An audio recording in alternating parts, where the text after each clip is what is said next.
Vimos ontem que o Senhor Jesus é o doador de dons à igreja.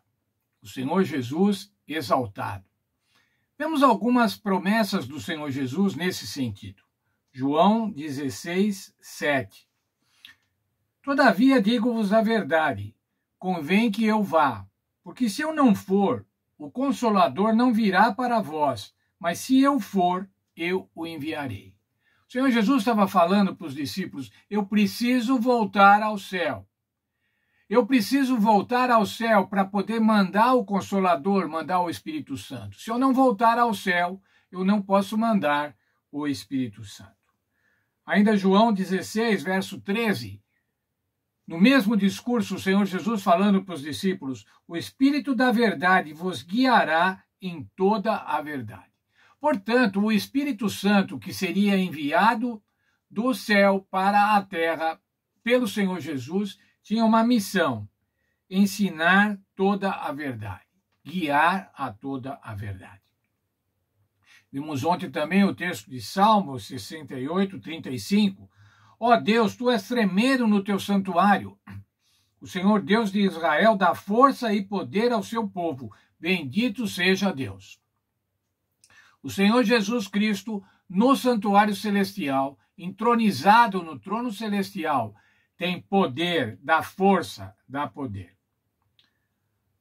O Espírito Santo viria, então, irmãos, para dar capacitação aos crentes, para dar competência para o cumprimento da missão. Veja Efésios 4, 11 a 13. Vou ler primeiro o verso 11. E ele mesmo deu uns para apóstolos e outros para profetas, outros para evangelistas e outros para pastores e doutores. Veja, irmãos, aqui tem 5 qualificações, diria assim, 5 qualificações profissionais, 5 especialidades para a edificação da igreja. Os apóstolos. Quem são os apóstolos, irmãos? Os apóstolos eram homens devidamente capacitados para as funções do ministério. Eram crentes que auxiliavam, que cuidavam do ministério da igreja, que ministravam nas igrejas lares de Éfeso. Mas e os profetas? Os profetas, irmãos, ao contrário do que normalmente se pensa, não eram aqueles que ficavam prevendo o futuro.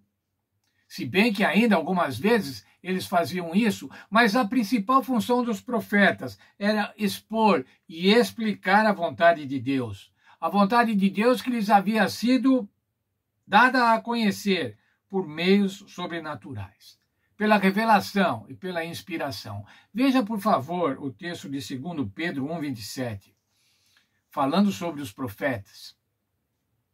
Homens santos da parte de Deus falaram, movidos pelo Espírito Santo.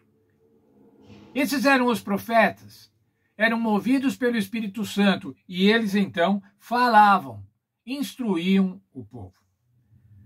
Havia também agora os evangelistas, eram pregadores do evangelho para os pagãos.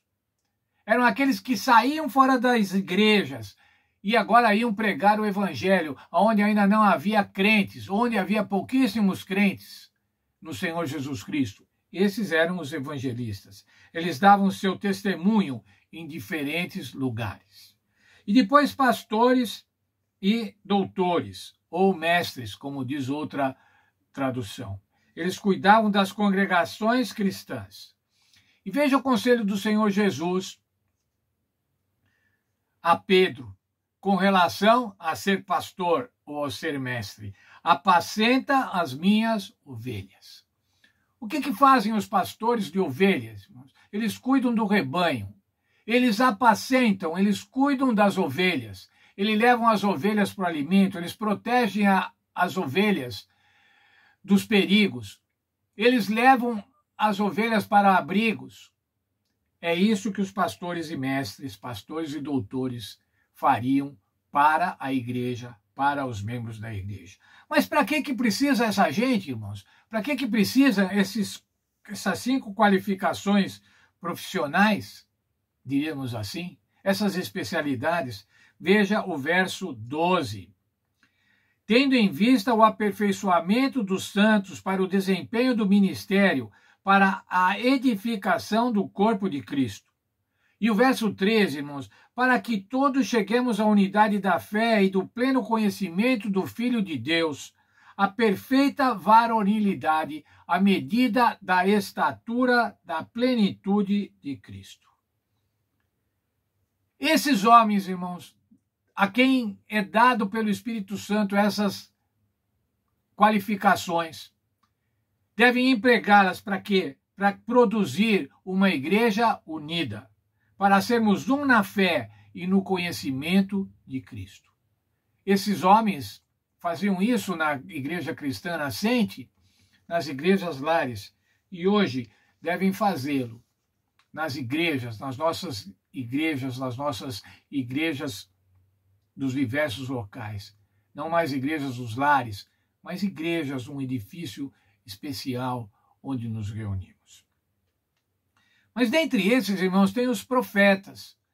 E os profetas, será que os profetas teriam a necessidade? Seria necessário profetas somente naquele tempo? Para quando até quando que esses todos, inclusive os profetas, são necessários?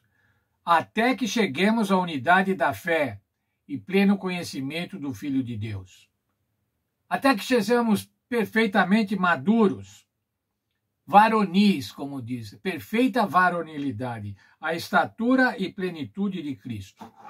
Será que em algum momento, irmãos, nós já estamos prontos e não precisa mais a intercessão dos profetas, o trabalho dos profetas, o cuidado dos profetas?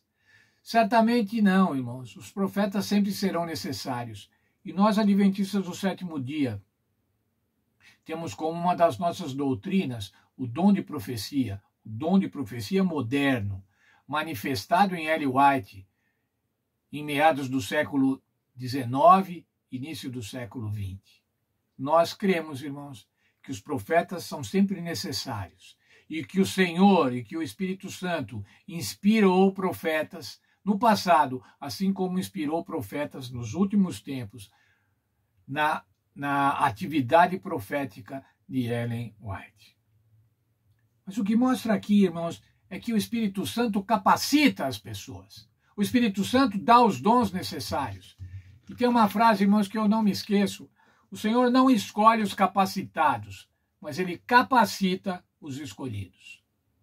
É por isso que nós estamos na igreja, irmãos. Não é porque nós somos capacitados, não é porque nós estamos prontos, nós somos melhores do que os outros. Não, porque o Senhor nos chamou e Ele está nos capacitando a cada dia através do Espírito Santo. E nós devemos humildemente, irmãos, saber que nós somos melhores que ninguém, mas que o Espírito Santo pode nos ajudar, pode nos capacitar para que nós façamos parte do corpo de Cristo, façamos parte da igreja e dessa forma possamos também auxiliar outros a que venham participar do corpo de Cristo. Que Deus esteja com cada um de nós, que o Espírito Santo esteja capacitando cada um de nós diariamente. Esse é o plano de Deus e é nisso que nós devemos estar, imbuídos, sabendo que o Espírito Santo está do nosso lado. Que o Senhor Jesus, quando foi ao céu, mandou o Espírito Santo, o Consolador, para estar ao nosso lado, e Ele está continuamente ao nosso lado.